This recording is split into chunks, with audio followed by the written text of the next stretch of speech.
हरे Krishna everyone. आज हम श्रीमद् भागवतम के पहले स्कंध के 17वें अध्याय से कथा शुरू करेंगे, जिसका नाम है कली को दंड तथा पुरस्कार। तो इस अध्याय में हम पढ़ेंगे कि महाराज परीक्षित ने जब देखा कि कलयुग शूद्र था, लेकिन राजा का उसने स्वांग रच रखा था और वो गाय और बैल के पैरों पर प्रहार कर रहा था, उनको चोट पहुंचा रहा था।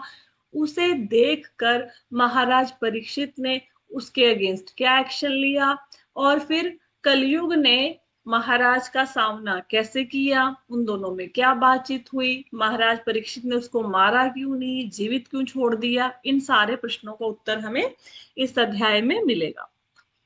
तो पिछले अध्याय में हमने क्या पढ़ा था? पिछले अध्याय में हमने पढ़ा था कि परीक्षित महाराज दिग्विजय करने के लिए अपनी राजधानी हस्तिनापुर से निकल चुके हैं। वहां पे जाकर अलग अलग राज्यों में उन्होंने अपना विजिट किया। वहां पे उन राजाओं ने उनके सम्मान में विद्वानों को बुलाया, उन्होंने उनकी वंशजों की कीर्ति का गान किया, महाराज ने खुश होकर उनको पुरस्कार दिए। इतने में एक दिन जब वो सरस्वती नदी के तट पर पहुंचे, तो वहां पे उन्होंने देखा कि शूद्र गाय और बैल की जोड़ी पर के पैरों पर प्रहार कर रहा है। जो गाय थी वो पृथ्वी माता थी और जो बैल था वो धर्म का प्रतीक था। धर्म ने पृथ्वी से पूछा कि आप इतनी दुखी क्यों दिखाई दे रही हैं, आपकी आंखों में आंसू क्यों हैं? तो पृथ्वी माता ने उत्तर दिया कि भगवान कृष्ण जो सौंदर्य के आगार हैं, जिनके कारण मेरा ऐश्वर्य तीनों लोगों के ऐश्वर्य से अधिक था, वो मुझे छोड़कर चले गए हैं। मैं उनके वियोग से दुखी हूँ और कलयुग के लोगों की हालत को देखकर भी दुखी हूँ। देवताओं, ऋषि मुनियों, पितरलोक सब लोगों की हालत को देखकर दुखी हूँ, सबकी दशा को देखकर। इसलिए मेरी आंखों में आंसू हैं। अब आगे की कथा शुरू करते हैं। सूत गोस्वामी ने कहा, उस स्थान पर पहुंचकर महाराज परीक्षित ने देखा कि एक नीच जाति का शूद्र राजा का वेश बनाए एक गाय और बैल को लठ से पीट रहा था, मानो उनका कोई स्वामी ना हो। तो यहाँ पे जो शील प्रभुपाद हैं, वो अपने तात्पर्यों में लिखते हैं कि कलयुग का लक्षण क्या है, कलयुग आ गया कैसे पता चलता है। कलयुग आ गया इस प्रकार पता चलता है कि जो शूद्र लोग हैं वो राज्य के शासक बन जाते हैं। प्राचीन काल में राजा कौन बनता था? क्षत्रिय राजा बनता था। कैसे राज्य चलाया जाता था? ब्राह्मणों के आदेश के अनुसार। कलयुग आ गया कैसे पता लगेगा? कि जो शूद्र है वो राजा बन बैठेंगे, नेता बन बैठेंगे। ठीक है। और वो क्या करेंगे? वो गौओं और बैलों को जान से मारेंगे। अब जगह जगह पे पशु वध केंद्र चलाए जाते हैं। ठीक है। जगह जगह पे मांस खुलेआम बिकता है। कोई रोकता है नहीं, क्योंकि सरकार इसका समर्थन करती है। नेताओं की पार्टियों में भी ये सब कुछ खाया पिया जाता है। लेकिन प्राचीन काल में जो राजा थे वो संरक्षण प्रदान करते थे, ना सिर्फ साधारण जनता को बल्कि पशु पक्षियों को भी। इसका उदाहरण क्या है? शिबी महाराज। शिबी महाराज के पास कबूतर आया जान बचाने के लिए। ठीक है। तो बाज उसका पीछा कर रहा था। तो बाज ने बोला कि कबूतर मेरा शिकार है, वापस कर दो। तो शिबी महाराज ने कहा नहीं, इसको छोड़ दो। बाज कहता फिर मेरे को कबूतर के भार के बराबर का मांस दे दो। तो शिबी महाराज ने किसी और कबूतर को नहीं मारा, किसी और पशु का मांस या पक्षी का मांस उसको बाज को खाने के लिए नहीं दिया, स्वयं अपना मांस दिया खाने के लिए। तो यहां से पता चल लगता है कि राजा जो थे वो ना सिर्फ जनता का ध्यान रखते थे, पशु पक्षियों का भी ध्यान रखते थे अपने पुत्र के समान। कलयुग में ऐसा नहीं है। तो परीक्षित महाराज ने देखा कि एक नीच जाति का शूद्र है, जो है तो शूद्र, लेकिन उसने कपड़े कौन से पहने हुए हैं? राजसी कपड़े पहने हुए हैं। और गाय और बैल को लठ से पीट रहा है, मानो उनका कोई स्वामी ना हो। मतलब उसको किसी का डर नहीं है। उसको लग रहा है मुझे राजा की कोई टेंशन नहीं है, मैं गाय और बैल को पीट सकता हूँ, राजा मेरा क्या बिगाड़ लेगा। तो ऐसा मानकर कि गाय और बैल का कोई स्वामी नहीं है, शूद्र ने उसको पीटना शुरू किया, धर्म और पृथ्वी को। बैल इतना धवल था जैसे श्वेत कमल पुष्प हो। वह शूद्र से अत्यधिक भयभीत था। जो उसे मार रहा था वह इतना डरा हुआ था कि एक ही पैर पर खड़ा थरथरा रहा था और पेशाब कर रहा था। तो यहाँ पे बताया गया है कि जो बैल था वो इस प्रकार धवल मतलब सफेद रंग का था, जैसे सफेद कमल का फूल होता है। लेकिन जो शूद्र है, शूद्र उसको इतना ज्यादा मार रहा था कि वो डर रहा था, और वो एक पैर पर खड़ा हुआ कांप रहा था। और वो यूरिन पास कर रहा था क्योंकि उसको लग रहा था कि उसको कौन बचाने आएगा। मतलब बेसिकली बैल को मारने का अर्थ क्या है, यहाँ पे बैल को मारने का अर्थ ये है कि धर्म का जो आखिरी पैर रह गया, सत्य, सत्य को खत्म करने की कोशिश कर रहा था कलयुग। हम्म यद्यपि गाय उपयोगी है क्योंकि उससे धर्म प्राप्त किया जाता है, किंतु अब वह दीन और बछड़े से रहित हो गई थी। उसके पांवों पर शूद्र प्रहार कर रहा था, उसकी आंखों में आंसू थे, वह अत्यंत दुखी और कमजोर थी, वह खेत की थोड़ी सी घास के लिए ललायित थी।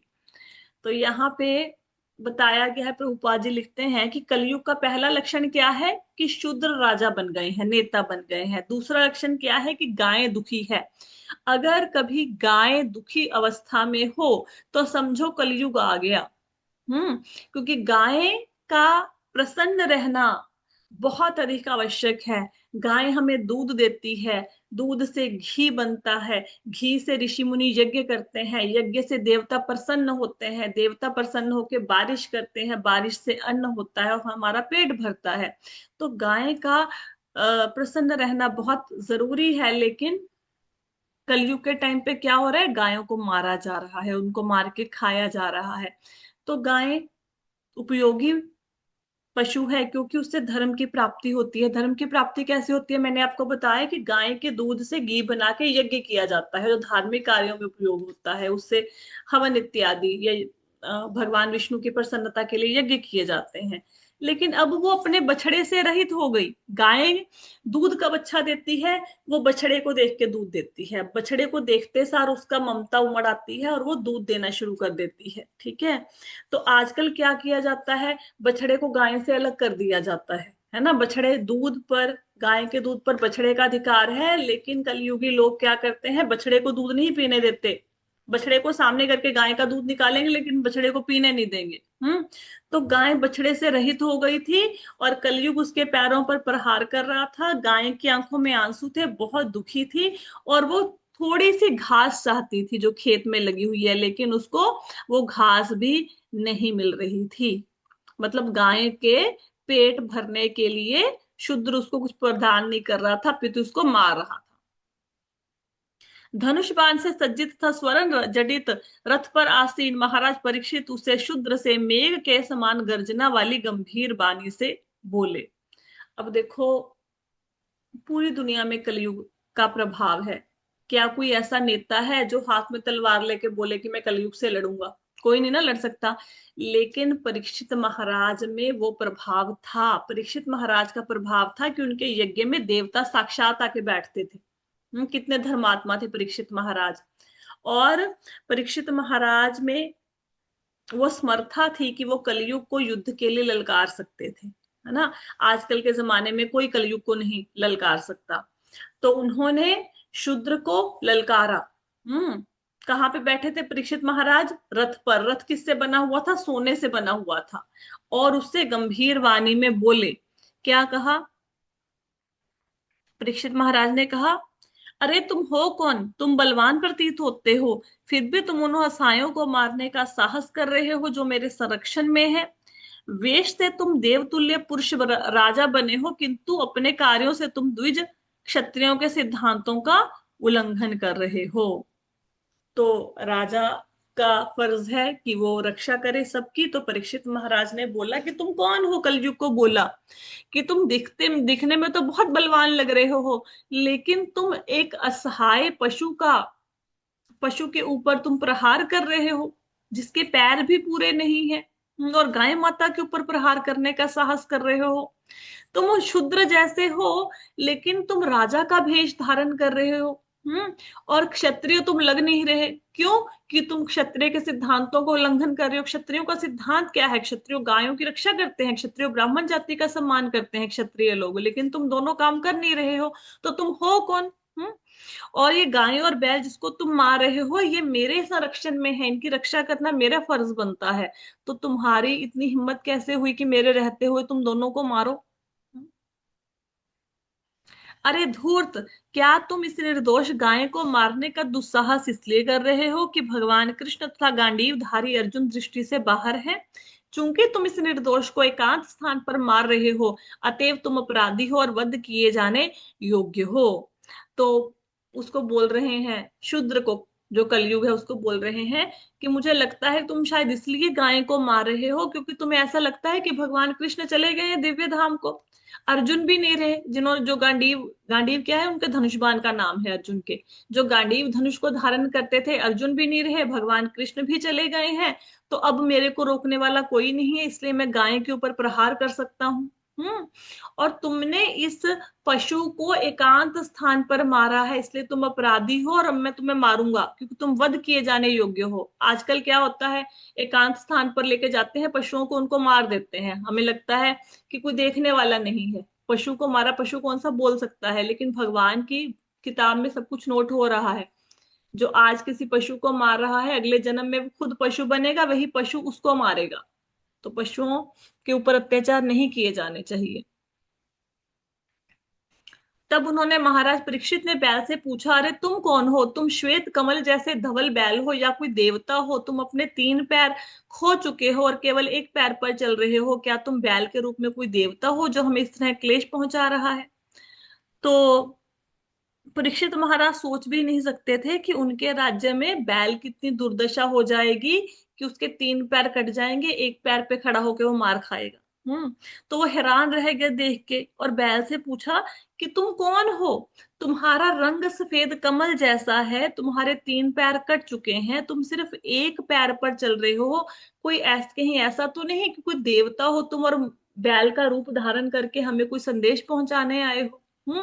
या फिर हमें भविष्य के लिए सूचित करने आए हो कि भविष्य में बैल और गाय की ये इतनी बुरी दुर्दशा हो जाएगी, कहीं हमें भविष्य का संकेत देने के लिए तो नहीं आए हो? ये पूछा परीक्षित महाराज ने। कुरुवंश के राजाओं के बाहुबल से सुरक्षित राज्य में आज मैं पहली बार तुम्हें आंखों में आंसू भरे शोक करते देख रहा हूँ। आज तक किसी ने पृथ्वी तल पर राजा की उपेक्षा के कारण आंसू नहीं बहाए। तो राजा इसके लिए खुद को उत्तरदायी समझ रहे हैं, जो बैल रो रहा है। वो कहते कि आज तक किसी राजा के शासन काल में बैल या गाय की इतनी बुरी हालत नहीं हुई। और किसी भी बैल या गाय ने किसी राजा के होते हुए आंसू नहीं बहाए, धर्मात्मा राजा के होते हुए। तो कुरुवंश में ऐसा कैसे हो गया, जिस वंश की कीर्ति इतनी ज्यादा है, उसके वंश में ऐसा कैसे हो गया कि गाय और बैल के ऊपर प्रहार किया जा रहा है, गाय और बैल दुखी हैं? हे सुरभि पुत्र, अब तुम और शोक ना करो, तुम्हें इस अधम जाति के शूद्र से डरने की आवश्यकता नहीं है। तथा हे गोमाता, जब तक मैं शासक या दलों के दमनकर्ता के रूप में हूं, तुम्हें रोने की आवश्यकता नहीं, तुम्हारा सभी तरह से कल्याण होगा। तो परीक्षित महाराज ने गाय और बैल को आश्वासन दिया कि तुम रो मत, तुम्हें इस शूद्र से डरने की जरूरत नहीं है। जब तक मैं जीवित हूं, जब तक मैं शत्रुओं का दमन करता जीवित हूं, तब तक तुम्हें डरने की कोई जरूरत नहीं है। मैं तुम्हें आश्वासन देता हूं कि तुम्हारा कल्याण होगा। हे साध्वी, यदि राजा के राज्य में सभी प्रकार के जीव त्रस्त रहें तो राजा की ख्याति, उसकी आयु और उत्तम पुनर्जन्म पर लोग नष्ट हो जाते हैं। यह राजा का प्रधान कर्तव्य है कि जो पीड़ित हैं, सर्वप्रथम उनके कष्टों का शमन किया जाए। अतः मैं इस अत्यंत दुष्ट व्यक्ति को अवश्य मारूंगा क्योंकि यह अन्य जीवों के प्रति हिंसक है। अब राजा बनना इजी नहीं है। देखो, राजा अगर धर्मात्मा होगा और वो जनता की भलाई के काम करेगा, तो जनता के पुण्यों में से उसे भी हिस्सा मिलता है। लेकिन अगर राजा धर्मात्मा नहीं होगा, तो जनता जो पाप कर रही है, उस पाप में राजा भागीदार बनेगा। तो राजा की पोजीशन संभालनी इजी नहीं है, इसीलिए राजा को भगवान का प्रतिनिधि कहा जाता है।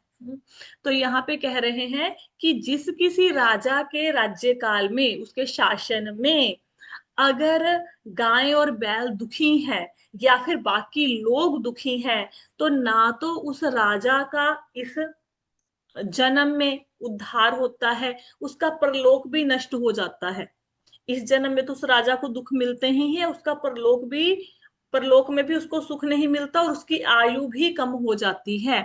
तो राजा का पहला कर्तव्य क्या है? राजा का कर्तव्य है न्याय करना। अगर कोई किसी को दुखी करता है, किसी के ऊपर अत्याचार करता है, तो राजा को उसको दंड देना है। तो राजा का कर्तव्य है जीवों को, जनता को सुखी बनाना। तो कहते कि मैं इस दुष्ट को मारूंगा, इस शूद्र को मारूंगा, क्योंकि इसने जीवों के प्रति हिंसा की है बिना किसी कारण के। हम्म। उन्होंने, महाराज परीक्षित ने बैल को बारंबार संबोधित करते हुए पूछा, हे सुरभि पुत्र, तुम्हारे 3 पांवों को किसने काटा है? उन राजाओं के राज्य में जो पूर्ण पुरुषोत्तम भगवान कृष्ण के नियमों के आज्ञाकारी हैं, तुम्हारे समान कोई दुखी नहीं है। तो यहाँ पे पूछ रहे हैं, बैल से पूछ रहे हैं कि मुझे बताओ। यहाँ से ना बहुत अच्छी कथा शुरू होती है। अब धर्म क्या कहेंगे आप, बैल के रूप में बहुत अच्छी कथा है यहाँ से। तो महाराज परीक्षित कहते हैं धर्म से, बैल से, कि हे सुरभि पुत्र, सुरभि किसको कहते हैं? गाय को, गाय का बेटा बैल।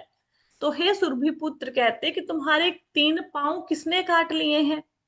तो कहते, तुम्हारे समान मुझे मेरे पूरे राज्य में कोई दुखी दिखाई नहीं दे रहा। हम्म। तो परीक्षित महाराज भगवान कृष्ण के जो आदेश थे युधिष्ठिर महाराज के प्रति, जैसा युधिष्ठिर महाराज ने राज्य चलाया उन आदेशों का पालन करके, वैसे ही परीक्षित महाराज उनकी आदेशों का पालन करते हुए अपने पूर्वजों के नक्शे कदम पर चलते हुए राज्य चला रहे थे। कहते मेरे राज्य में तुमसे ज्यादा दुखी इस समय मुझे कोई नजर नहीं आ रहा। हे वृषभ, तुम निरपराध हो और पूर्णतः ईमानदार हो, अतः मैं तुम्हारे कल्याण की कामना करता हूँ। कृपया मुझे अंग भंग करने वाले दुष्ट के बारे में बताओ, जो पृथा के पुत्रों के यश को कलंकित कर रहा है। तो परीक्षित महाराज का जन्म हुआ कुरुवंश में। तो कुरुवंश की तो ख्याति इतनी है, तो अगर किसी को पता लगेगा कि कुरुवंश के किसी राजा के शासनकाल में गायों और बैल को मारा गया, तो इससे तो उनके यश को कलंक लग जाएगा। तो कहते, बैल को पूछा कि तुम्हारा कोई अपराध नहीं है, तुम ईमानदार हो, मैं तुम्हारे कल्याण की कामना करता हूँ, मुझे बताओ तुम्हें किसने इतना दुख दिया है ताकि मैं उसको दंड दूं। निरपराध जीवों को जो भी कोई कष्ट पहुंचाता है, उसे चाहिए कि विश्व में जहां कहीं भी हो मुझसे डरे। दुष्टों का दमन करने से निरपराध व्यक्ति को स्वतः ही लाभ पहुंचता है। तो यहाँ पे कहते, परीक्षित महाराज ने बोला कि अगर कोई व्यक्ति किसी निरपराध जीव के ऊपर अत्याचार करता है, तो पूरे संसार में चाहे वो जहां मर्जी रहे, उसे मुझसे डरना चाहिए, क्योंकि दुष्टों का दमन करने से निरपराध व्यक्ति को स्वतः लाभ पहुंचता है। अगर कोई व्यक्ति दुष्टों का नाश कर दे, राजा दुष्टों का नाश कर दे, तो जो निरपराध व्यक्ति हैं उनका जीवन मंगलमय होता है, उनको टेंशन लेने की जरूरत नहीं होती। जब राजा चोर उचक्कों को, डकैतों को मारता है, जो लोगों को दुखी करते हैं, जैसे शूद्र अभी गाय को पीट रहा है, अगर राजा ने इसको मार दिया तो गाय और बैल सुखी हो जाएंगे। तो राजा कहते कि आप मुझे बताओ आपकी ये दशा किसने की, ताकि मैं उसको दंड देके तुम्हें, तुम्हारा कल्याण कर सकूं। जो दंड व्यक्ति निरपराधियों को सताकर अपराध करता है, वह मेरे द्वारा उखाड़ फेंका जाएगा, चाहे वह बाजूबंद और अलंकारों से युक्त स्वर्ग का निवासी क्यों ना हो। अब बैल ये पूछ सकता है कि महाराज, मान लिया आपने बहुत बड़ी बड़ी बातें की हैं, मुझे पता है कि आप शत्रुओं का नाश कर देंगे मेरे, जिसने मुझे कोई मेरे पैरों को काटता है आप उसको दंड देंगे, लेकिन आप तो मनुष्यों को दंड दे सकते हैं। सपोज करो मेरे पैर किसी देवता ने काटे हो, फिर आप क्या करोगे? आप देवताओं को तो दंड नहीं दे सकते। तो परीक्षित महाराज जहां पे आश्वासन दे रहे हैं बैल को कि अगर तुम्हारे पैर जिसने काटे हैं, भले वो मनुष्य हो भले ही वो देवता हो, मेरे में इतनी समर्था है कि मैं देवताओं को भी दंडित कर सकता हूं। तो तुम मुझे बताओ कि तुम्हारी ये दशा किसने की? जो भी वो होगा उसको मेरे द्वारा दंड प्रदान किया जाएगा, चाहे वो देवता हो चाहे मनुष्य हो। शासकों का परम धर्म है कि कानून पालन करने वाले व्यक्तियों को सभी प्रकार से संरक्षण प्रदान करें। जो सामान्य दिनों में जब आपातकाल नहीं रहता, शास्त्रों के आदेशों से विपत हो जाते हैं, उन्हें दंड दें। तो देखो, ये जो आपातकाल की बात आई है, प्राचीन काल में वर्णाश्रम धर्म का पालन होता था। लेकिन जब आपातकाल की स्थिति आ जाए तो व्यक्ति अपने नियमों को थोड़ा बहुत चेंज कर सकता है। ठीक है। पशुओं को मारकर खाया जा सकता है, लेकिन कब? जब धरती पर खाने योग्य कोई साधन बचे ही ना, अन्न बचे ही ना, तब पशु को मारा जा सकता है, अन्यथा पशु को नहीं मारा जा सकता। आप आगे के स्कंधों में कथा पढ़ेंगे पृथु महाराज की। पृथु महाराज कौन है? वेन राजा के बेटे हैं, भगवान विष्णु के अंश हैं। तो पृथु महाराज का जब अवतार हुआ तो उस समय राजा वेन ने, उनके जो पिता थे, उन्होंने बहुत ज्यादा पाप किए थे। उनके पापों के कारण धरती ने अनाज देना बंद कर दिया। तो लोगों में भूखमरी फैल गई। जब पृथु महाराज राजा बने तो जनता उनके पास आई कि भाई हम सब तरह से अपना प्रयत्न कर रहे हैं, हम भी बिजाई भी कर रहे हैं, सिंचाई भी कर रहे हैं, सब कुछ कर रहे हैं, फसलों का ध्यान भी रख रहे हैं, लेकिन धरती माता हमें अनाज प्रदान नहीं कर रही, हम भूखों मर रहे हैं, आप हम कुछ कीजिए हमारे लिए। तो पृथु महाराज ने देखा, पृथु महाराज को गुस्सा आया कि धरती भी मतलब अन्न क्यों नहीं दे रही है। तो पृथु महाराज ने तीर कमान उठाया और धरती को मारने के लिए चल पड़े। धरती ने किसका रूप धारण किया? गाय का। धरती गाय का रूप धारण करती है हमेशा। गाय का रूप धारण किया और वो जान बचाने के लिए भागी। जिस जिस लोक में धरती जान बचाने के लिए भागी, उस लोक में पृथु महाराज उसके पीछे उसको मारने के लिए गए। हम्म तो धरती माता ने कहा कि ये तो गलत है, आप गाय को मारोगे, मतलब मैं तो गाय हूं, गाय की वध कैसे कोई क्षत्रिय कर सकता है? तो पृथु महाराज कहते नहीं, अगर तुम अनाज नहीं दोगी तो मैं तुम्हें मारकर तुम्हारे मांस से जनता का पेट भरूंगा। हम्म तो ये आपातकाल जब होता है तब शास्त्रों के आदेशों से व्यक्ति उसमें थोड़ा चेंजेस कर सकते हैं। जैसे मैंने बताया ना कि पशुओं को मार के कब खाना चाहिए, कब शास्त्र कहते हैं? आपातकालीन स्थिति में। लेकिन ऐसा तो कोई आपातकाल था नहीं परीक्षित महाराज के समय पे, पूरा अनाज उपलब्ध था, धन धान्य की कोई कमी नहीं थी। तो उस समय बैल और गाय को नहीं मारा जाना चाहिए था, नहीं उनको सताया जाना चाहिए था। तो परीक्षित महाराज यहाँ पे बता रहे हैं कि राजा का धर्म है कि जो लोग कानून का पालन करते हैं उसकी रक्षा करे, और जो कानून का पालन नहीं करते, शास्त्रों के आदेशों का पालन नहीं करते, उनको दंड दे, अगर कोई इमरजेंसी सिचुएशन नहीं है। ठीक है। तो जैसे लिखा हुआ है ना, देखो, कहा जाता है किसी सामान्य भयावह परिस्थिति में ऋषि विश्वामित्र को कुत्ते का मांस खाना पड़ा था। तो कभी कोई इमरजेंसी सिचुएशन आई होगी तो विश्वामित्र ऋषि ने भी उस समय कुत्ते का मांस खाया था। हालांकि कुत्ते के मांस खाने वाला चंडाल होता है, लेकिन कोई इमरजेंसी सिचुएशन हुई होगी। तो इमरजेंसी सिचुएशन में ऐसा विधान है।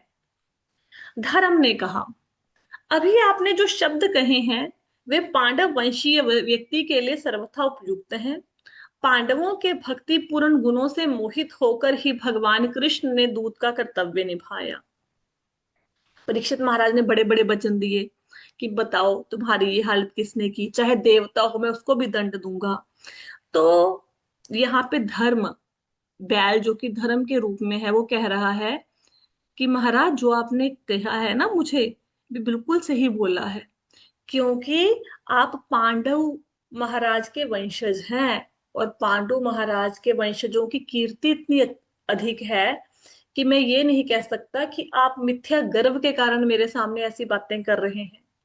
तो पांडवों में तो ऐसे गुण थे कि उनकी भक्ति के कारण भगवान कृष्ण, जो कि स्वयं भगवान है, उन्होंने उनका दूत बनना स्वीकार कर लिया। हम्म तो मैं आपके कहे हुए शब्दों पर पूर्ण रूपेण विश्वास करता हूं कि आपने जो कहा है वो सत्य है, और आप मेरी रक्षा करोगे, मेरे को इसमें कोई संशय नहीं है। हे पुरुष श्रेष्ठ, यह निश्चित कर पाना अत्यंत कठिन है कि किस दुष्ट ने हमें कष्ट पहुंचाया है, क्योंकि हम सैद्धांतिक दार्शनिकों के भिन्न भिन्न मतों से भ्रमित है।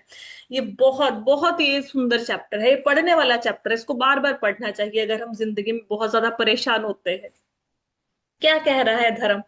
अब देखो, धर्म को नहीं पता कि उसके पैर किसने काटे, कौन उसको मार रहा है। अच्छा, परीक्षित महाराज नहीं देख रहे। देखो, आप सिचुएशन इमेजिन करो कि आपके सामने कोई व्यक्ति है, किसी को डंडे से मार रहा है। आप उस व्यक्ति को बोलो कि बताओ तुझे डंडे से किसने मारा, वो बोले इसके बारे में मैं कुछ कह नहीं सकता, इसके बारे में अलग अलग विचार है ना। और जो व्यक्ति देख रहा है वो ये बात पूछ रहा है, फिर तुम्हें दिखाई नहीं दे रहा है कि कौन उसको डंडे से पीट रहा है? देख, दोषी भी दिखाई दे रहा है, जो पिटाई खा रहा है उसको भी पता है मुझे किसने पीटा, और दूसरा व्यक्ति राजा भी देख रहा है किसने पीटा, लेकिन फिर भी वो क्वेश्चन पूछ रहा है। थोड़ा ऐसे लग रहा है ना, अजीब लग रहा है ना देखने में। तो धर्म क्या कहता है? धर्म कहते हैं कि मैं नहीं बता सकता कि मेरे को किसने मारा, मैं किसकी वजह से परेशान हूं, मैं इसको ना निश्चित नहीं कर पा रहा हूं कि किस दुष्ट ने मुझे कष्ट पहुंचाया है।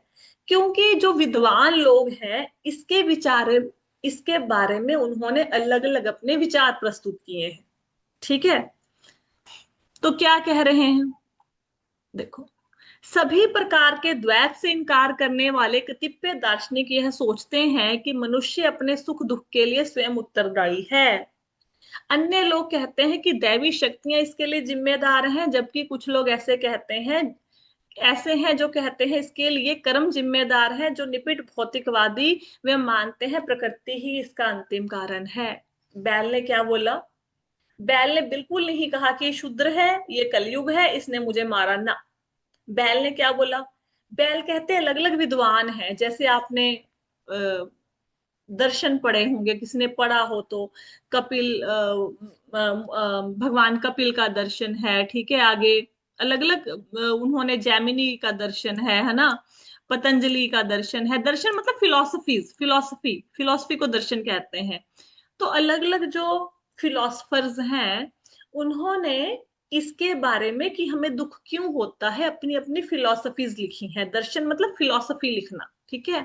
तो कुछ विद्वान ये कहते हैं कि मनुष्य खुद अपने सुख और दुख के लिए खुद जिम्मेवार है, कोई दूसरा किसी के सुख दुख के लिए जिम्मेवार नहीं है। कुछ विद्वान ऐसे हैं जो कहते हैं कि इसके लिए दैवी शक्तियां जिम्मेवार हैं, जैसे भूचाल आ गया, बाढ़ आ गई, लोग मर गए, तो कौन इसके लिए जिम्मेवार है? दैवी शक्तियां। ठीक है, बहुत ज्यादा बारिश हो गई तो दैवी शक्तियां जिम्मेवार हैं, उनकी वजह से होगी तो हमें सुख दुख मिल गया। कुछ लोग ऐसा कहते हैं कि कर्म इसके लिए जिम्मेवार है। हम लोग कहते हैं ना, अगर किसी के जीवन में दुख आ जाए कि ये सब कर्मों का भुगतान है, जैसा हमने पिछले जन्म में कर्म किया था वैसा हमें फल मिल रहा है। तो सुख और दुख हमें क्यों मिल रहे हैं? बैल कहता अगर मुझे दुख मिला कि मेरे तीन पैर कट गए, तो कौन इसके लिए जिम्मेदार है? कुछ लोग कहते हैं कर्म इसके लिए जिम्मेदार है, मेरे पूर्व जन्म के कर्म ऐसे होंगे। जो निपट भौतिकवादी हैं वो मानते हैं प्रकृति ही इसका कारण है। कुछ लोग ऐसे कहते हैं कि सब चीजें अपने आप हो रही हैं, नेचर है जो सब कुछ करवा रही है, ठीक है, विपदाएं आती जाती रहती हैं। तो मैं आपको क्या बताऊं कि मेरे को दुख किसने दिया? मैं कर्म को जिम्मेवार मानूं, मैं दैवी शक्ति को जिम्मेवार मानूं, मैं खुद को जिम्मेवार मानूं, या मैं बताऊं कि प्रकृति ने मुझे दुख दिया? मुझे समझ ही नहीं आ रही कि मैं दुखी, मुझे ये दुख किसने दिया है। कुछ ऐसे भी चिंतक हैं जिनका विश्वास है कि ना तो तर्क द्वारा कष्ट के कारण का निश्चय किया जा सकता है, ना उसे कल्पना से जाना जा सकता है, ना ही शब्दों द्वारा व्यक्त किया जा सकता है। हे राजऋषि, आप अपनी बुद्धि से यह सब सोचकर अपने आप निर्णय लें। तो देखो, खुद नहीं बताया कि भाई मुझे कलयुग ने मारा, अपने मुंह से नहीं बोला, राजा को बोला तुम अपने मन से सोचो कि मैं दुखी क्यों हूं, किसने मुझे मेरे पैर काटे। हम्म क्योंकि कहते, कुछ लोग ऐसा कहते हैं क्योंकि लॉजिक के द्वारा हम लोग ये नहीं स्थापित कर सकते, तर्क के द्वारा, कि हमारे जीवन में दुख क्यों आते हैं। ना ही हम कल्पना से ये सोच सकते हैं कि क्यों मेरे जीवन में सुख दुख घटित हो रहा है, ना ही उसको शब्दों में व्यक्त कर सकते हैं। अब किसी के घुटनों में दर्द होता है, अब उसको बोले भाई तेरे को घुटनों का दर्द है, क्यों है? अब क्या बताएगा वो बंदा क्यों घुटनों का दर्द है? अब क्या बोले कि पूर्व जन्म के कर्म है मेरे, या फिर मेरे मतलब मेरे भाग्य में ही ऐसा लिखा था, या बुढ़ापा है, बुढ़ापे में बाय नेचर ऐसा होता है कि घुटनों में दर्द होता है, वो क्या बताए? तो कहते हैं मुझे नहीं पता मुझे कष्ट क्यों है, मैं डिसाइड नहीं कर पा रहा हूं। आप खुद अपना दिमाग लगा के सोचो कि मैं क्यों दुखी हूं, मुझे किसने दुख दिया, आप खुद सोचो। हम्म सूत गोस्वामी ने कहा, हे ब्राह्मणों में श्रेष्ठ, धर्म को इस तरह बोलते सुनकर सम्राट परीक्षित अत्यंत संतुष्ट हुए और बिना किसी त्रुटि या खेद के उन्होंने इस प्रकार उत्तर दिया है। तो यहाँ पे परीक्षित महाराज की परीक्षा ले रहा है एक्चुअली धर्म। ठीक ठीक है, कि परीक्षित महाराज अब कैसे अपनी बुद्धि लगा के निर्णय करेंगे कि मैं किसके कारण दुखी हो रहा हूं। अब वो तो परीक्षित महाराज है, पांडु वंश है, वो खुद डिसाइड कर लेंगे। अपने मुंह से नहीं बोला बैल ने कि मुझे किसने दुख दिया, उसने अपने मुंह से बोला क्यों नहीं, इसका कारण भी आपको पता लगेगा आने वाले श्लोकों में। सूत गोस्वामी ने कहा है, ब्राह्मणों में श्रेष्ठ धर्म को इस तरह बोलते सुनकर हाँ ठीक है। तो इसके बाद क्या हुआ, सूत गोस्वामी जी कह रहे हैं कि जब ऐसे उत्तर सुना महाराज परीक्षित ने बैल के मुख से, तो उनका पता चल गया कि भाई ये कोई साधारण बैल नहीं है, ये तो साक्षात धर्म है, ये तो धर्म की बातें कर रहा है, ये कोई साधारण बैल नहीं है। अब उन्होंने बोलना, वो बड़े संतुष्ट हुए उसका उत्तर सुनकर। और सम्राट जो थे परीक्षित महाराज, वो भी बहुत तेज बुद्धि वाले थे।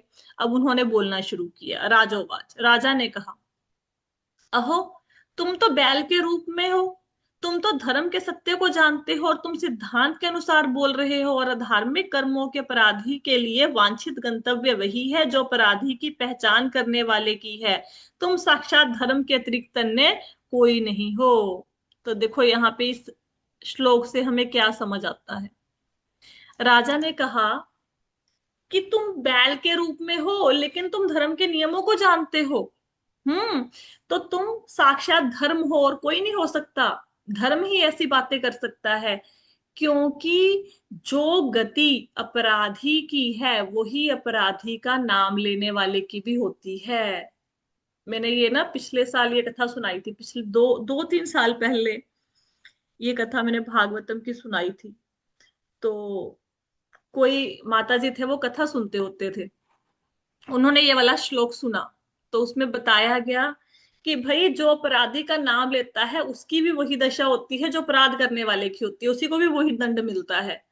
तो उन माता जी की आदत थी, वो जैसे ही उनके हस्बैंड घर आते थे प्रभु जी, तो वो अपनी सास ने उनके साथ कौन सा बुरा व्यवहार किया, ससुर ने क्या बोला, वो सारी कंप्लेंट्स अपने हस्बैंड को करती होती थी रोज। तो ये श्लोक सुनने के बाद उन्होंने अपने हस्बैंड को कंप्लेंट करना बंद कर दिया, और वो आज तक कंप्लेंट नहीं करती। जब उनको पता लगा ना कि अपराधी का नाम बताने वाला भी अपराध का भागीदार हो जाता है, तो उसके बाद उन्होंने कंप्लेंट करना बंद कर दिया। ठीक है, तो देखो बहल ने क्या बोला। बहल ने बोला, अब हम बोले कि हमारे जीवन में कष्ट आ रहे हैं, किसी के जीवन में कोई भी प्रकार का कष्ट है, सपोज स्वास्थ्य संबंधी प्रॉब्लम है किसी को, या बोलो कि किसी को पैसे की प्रॉब्लम है ना, या किसी के रिश्तों में कड़वाहट है। एक्चुअल में ये कष्ट हमें क्यों आ रहे हैं, इसके लिए वो व्यक्ति थोड़ा ना जिम्मेवार है जो हमें कष्ट दे रहा है। अगर हस्बैंड वाइफ की आपस में नहीं बन रही, सास ससुर के साथ नहीं बन रही, बहू के साथ हमारी नहीं बन रही, हमारी अपनी संतान से नहीं बन रही, हमारे अपने रिश्तेदारों से नहीं बन रही, और वो लोग हमें कष्ट दे रहे हैं। ठीक है, कई बार आपने ये भी देखा होगा कि जैसे कोई व्यक्ति है, कोई भी एक व्यक्ति, कोई भी एक रिलेशनशिप अपनी लाइफ में से ले लो, सपोज कोई पति है, वो पति अपने माता पिता के साथ बहुत अच्छा रहेगा, वो अपने बहन भाइयों के साथ बहुत अच्छा रहेगा, लेकिन वो उसकी पत्नी के साथ उसके संबंध अच्छे नहीं होंगे, पत्नी को देख के उसको गुस्सा आएगा।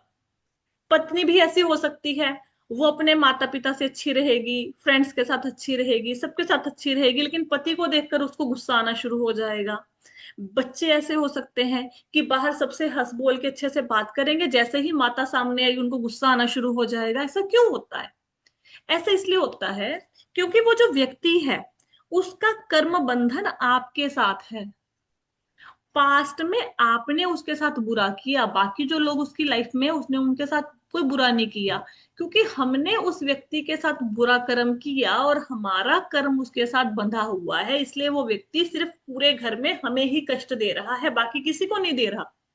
आपने कई बार देखा होगा ना ऐसा, मतलब मुझे लगता है कि नॉर्मली सबके जीवन में कुछ ना कुछ ऐसा घटित होता होगा कि कोई व्यक्ति है उसकी सिर्फ आपसे नहीं बनती, बाकी सारी दुनिया से बनती है ना। ऐसा क्यों होता है लाइफ में?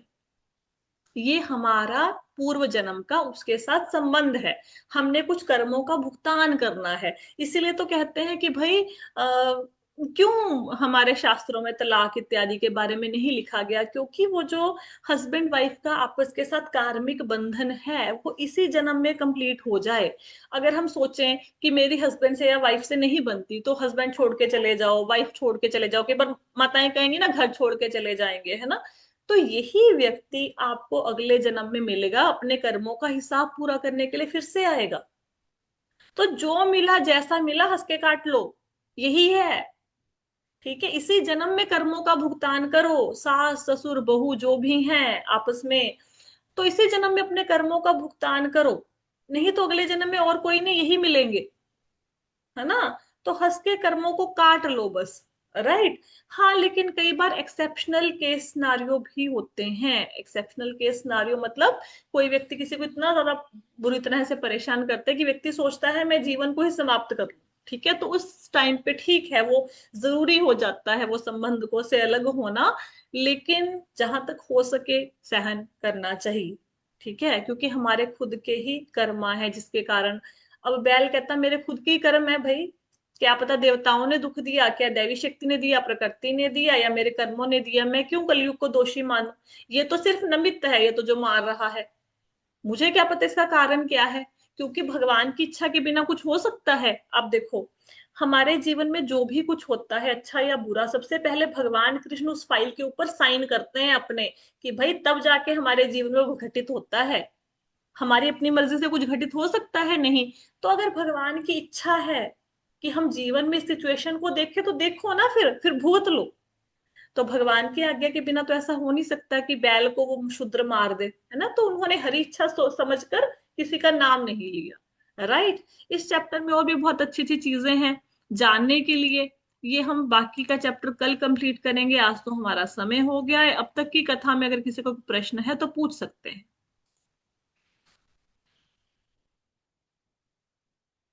नहीं है?